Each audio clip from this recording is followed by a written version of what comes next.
네, 브라질 리우 하계 올림픽이 종반으로 향하고 있는데요. 오늘은 스포츠와 과학기술 사이에 어떤 관련이 있는지 알아보겠습니다. 한양대학교 과학기술정책학과 김성선 교수와 함께하겠습니다. 어서 오십시오. 안녕하세요. 안녕하세요. 네, 자 이제 올림픽이 얼마 남지 않았습니다. 어떻게 보고 계십니까? 올림픽이 사실 이번에 시작할 때부터 지금 브라질 대통령이 지금 탄핵 중이지 않습니까? 예. 또 뭐 지카 바이러스 소두증이라든가 또 치안 불안, 또 올림픽 경기장 건설 지연 이런 걸로 인해서 걱정이 많았죠. 예. 잘 치를 수 있을지. 그런데 현재까지는 아마 잘 되고 있지 않는가 무난하게. 그래서 이번 일요일 21일 8시에 이제 폐막식을 하죠. 우리 시간으로 하면 이제 22일 8시고 12시간 차이기 때문에. 특히 이번에 그 많은 우려가 있었지만은 지난 5일 치루어진 개막식이 참 인상적이었어요. 친환경, 생태, 정신 이런 걸 주제로 해서 종전의 개막식이 이제 화려하고 커다란 성화대였다면 이번에는 이제 좀 의미를 부여하는 그런 의미, 역대 최저급 예산을 사용한 개막식이었다. 그래서 세계적으로 아마 감동과 찬사를 이끌었다고 보고 있습니다. 이번에 이제 총 206개국에서 한 10,000여 명의 선수가 참여하고 있는데 현재 28개 종목에서 306개의 메달이 걸려 있죠. 우리나라에서는 이제 금메달 기준으로 10, 이게 10개 금메달 10위권 목표로 하고 있는데 아마 지금 목표대로 잘 가고 있지는 않는 것 같습니다. 예. 조금 차질이 있는 것 같은데 지금 남아있는 여자 골프라든가 리듬 체조라든가 또 태권도 이런 데서 아마 좋은 성적을 기를 것으로 보고 있고요.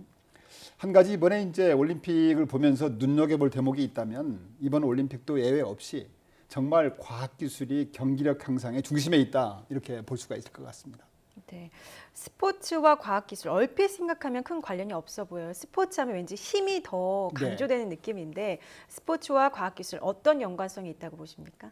왜 그런 광고 문구 보셨죠? 침대는 가구가 아닙니다. 침대는 과학기술입니다. 과학입니다. 네. 아마 이 스포츠에도 접목이 될 것 같아요. 스포츠는 과학기술입니다. 체육이 아닙니다. 스포츠는 과학기술입니다. 할 정도로 아마 과학기술이 굉장히 중요하다. 그래서 0.001초를 다투는 이 기록 경기는 물론이고 거의 모든 종목에서 과학기술이 메달의 색깔을 금은동을 달리한다고 보시면 될 것 같습니다. 예.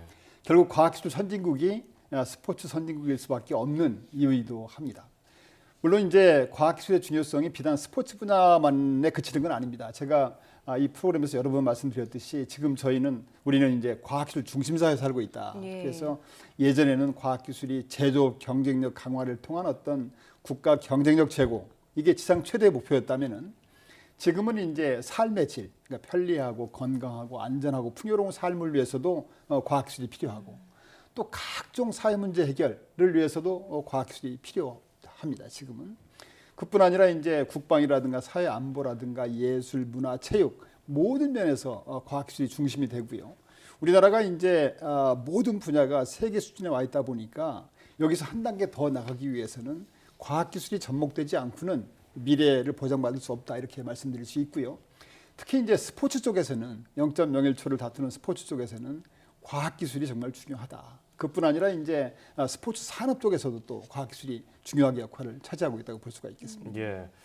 뭐 예전에 뭐 헝거리 정신으로 안 먹어가면서 죽도록 운동해서 금메달 따던 시대는 지난 것 같고요. 뭐 운동 선수에 따라서 식단도 다 다르게 조절을 하던데. 그렇죠. 예, 그런 것들과 더해서 이제 스포츠 장비들도 중요하게 여기지 않습니까? 네. 어떻게 보셨습니까? 여러 가지 사례들이 많죠. 이번에 이제 대표적으로 수영 같은 경우에 박태환 선수 뭐 참석 여부 때문에 논란이 많았었는데 수영 같은 경우도 이제 그 과학기술이 굉장히 키가 되는 예가 있는데요. 지난 2008년 그 베이징 올림픽을 앞두고 일본에서 전일본 수영 선수권대회가 있었는데요. 그때 이제 일본 수영연맹이 그 참가 선수들한테 계약을 체결해서 미즈노라든가 아식스라든가 아레나 이런 일본 제품 수영복만 입도록 했죠. 그리고 이제 일단 1차 대회를 끝내고 보니까 기록이 영 저조해서 예. 부득이 2차 대회 때부터는 영국의 스피도사가 그 나사하고 협력해서 개발한 레이저 레이서라는 수영복을 입게 했죠. 예. 그랬더니 갑자기 세계 신기록 하나에다가 포함해서 6개의 일본 신기록이 나오게 됐습니다. 예. 그래서 그해 그 2008년 베이징 올림픽에서 아주 세계 신기록이 양산됐는데요.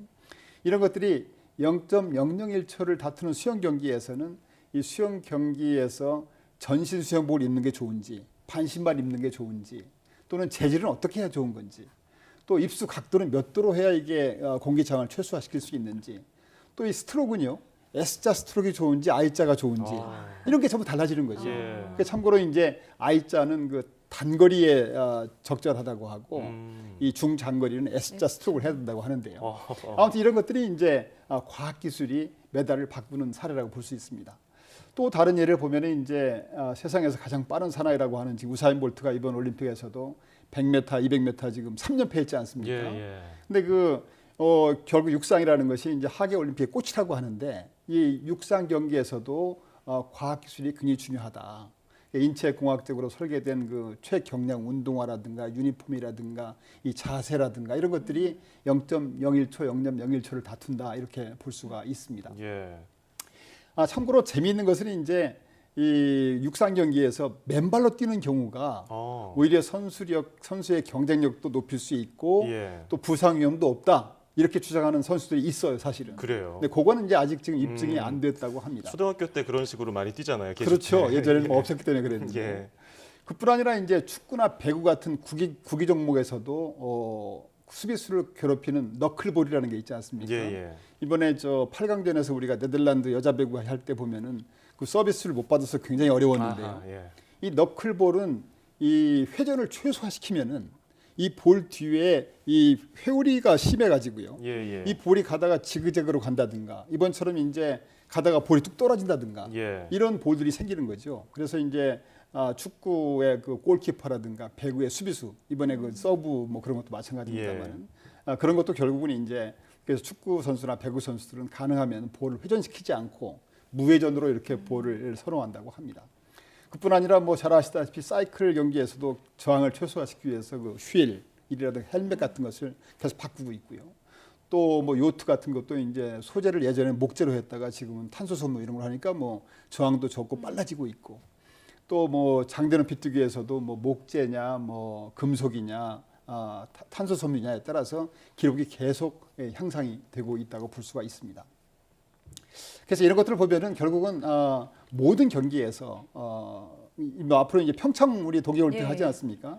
평창 올림픽, 동계올림픽도 예외가 아니죠. 거기서도 이제 스키라든가 스노보드라든가 뭐 스케이트라든가 봅슬레이 이런 거의 모든 종목에서 스포츠 장비가 경기력 향상에 결정적으로 기여할 수 있다 이렇게 볼 수 있습니다. 예, 스포츠와 과학기술 간의 관계에 대해 살펴보고 있는데 교수님 과학기술뿐만 아니라 스포츠에서도 전문가신 것 같아요. 그렇진 않고요. 네, 지금 뭐 스포츠 용품과 관련된 여러 가지 사례를 소개해 주셨는데 이외에 뭐 다른 사항은 또 어떤 것들이 있어요? 네, 그러니까 이제 스포츠와 과학기술이 반드시 그 관련 용품 분야도 물론 있지만은 그 외에도 이제 첨단 기술을 활용한 훈련이라든가 측정 분석 기술 또 심리적 안정을 통한 최상의 컨디션을 유지하는 기술 이런 것들이 이제 핵심이라고 볼 수가 있는데요.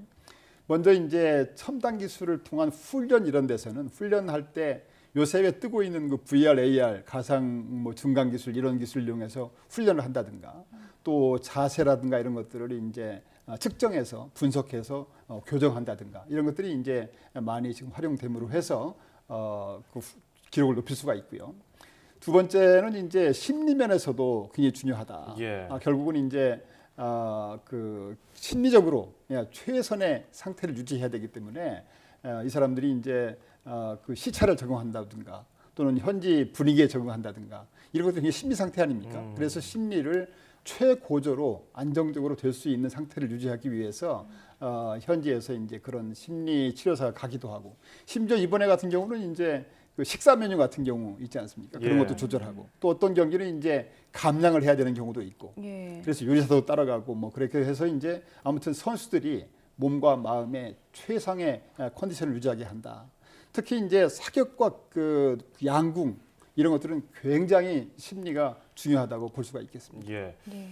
올림픽이 총성 없는 전쟁이라고 하잖아요. 네. 실제로 이런 경제나 군사 강국 나라들이 올림픽 순위에서도 그대로 거의 나타나는 것 같더라고요. 그렇습니다. 네. 과학 기술도 돈이 많이 드니까 아무래도 그런 투자가 빛을 발하는 게 아닌가 생각이 드는데 이번 리우 올림픽에서 여러 가지 배울 점들이 많다고 들었습니다. 우리도 이제 동계올림픽, 평창올림픽을 앞두고 있는데 이걸 어떻게 올림픽 운영하는 시스템 면에서 어떤 점들을 좀 고려해야 될까요? 예, 거듭 말씀드리지만 아무튼 이 스포츠에서는 선수들의 땀과 열정 그게 제일 중요하죠. 예. 그렇지만 과학기술이 뒷받침될 때 메달의 색깔을 달리할 수 있다고 보고 있고요. 이번 리우 올림픽을 보면서 이제 아까 말씀드린 것처럼 가장 인상적인 내용 중에 하나가 역대 최저급 예산을 통해서 치른 개막식입니다. 아직 폐막식 모습이 알려지진 않았지만 역시 아마 규모보다는 의미에 중점을 두고 치러질 것으로 보고 있습니다. 우리가 평창 동계올림픽을 할 때도 이걸 역지사지로 벤치마킹해서 규모보다는 한류, 우리만의 고유 문화, 또 지구촌 문제를 부각시킬 수 있는 그런 어떤 의미 부여에 중점을 두면서도 우리의 과학기술을 세계에 알릴 수 있는 과학기술 강국 한국, 스포츠 강국 한국의 모습을 보여주는 행사가 되었으면 하는 바람입니다. 두 번째는 이번 올림픽에서도 이제 올림픽 때만 잠깐 볼 수 있는 그 종목이 있어요. 예를 들어서 뭐 핸드볼이 대표적으로 그런 예인데요. 참 어렵게 훈련을 하고 그러지 않습니까? 또 육상 경기도 마찬가지죠. 그렇죠. 그래서 이제는 우리도 이 메달 개수 이런 성적에 연연하기보다는 올림픽 자체를 즐기는. 오늘 아침에 왜 금메달, 동메달 딴 태권도 선수 그렇지 않습니까? 지고 이거 문제가 아니라 멋지더라고요, 정말. 정말 멘트 하나 하나가 그 즐기는 또 상대방을 이렇게 승자를 인정해주는 그런 자세라든가. 그래서 아무튼 이런 문화가 더욱 확산될 필요가 있고요. 아울러서 이제 모든 국민이 즐기는 생활 스포츠 활성화가 되는 게 좋겠다. 그러니까 엘리트 중심의 스포츠도 뭐 의미가 있겠지만 앞으로는 모든 국민이 즐기는 생활체육을 즐기고 건강 한국을 위해서 노력해야 되고요. 세 번째는 이제 요새 스포츠 산업이 굉장히 지금 확대되고 있습니다. 그래서 우리도 앞선 첨단 과학 기술을 이 스포츠 산업에 접목을 해서 그쪽 분야 진출에 노력해야 된다.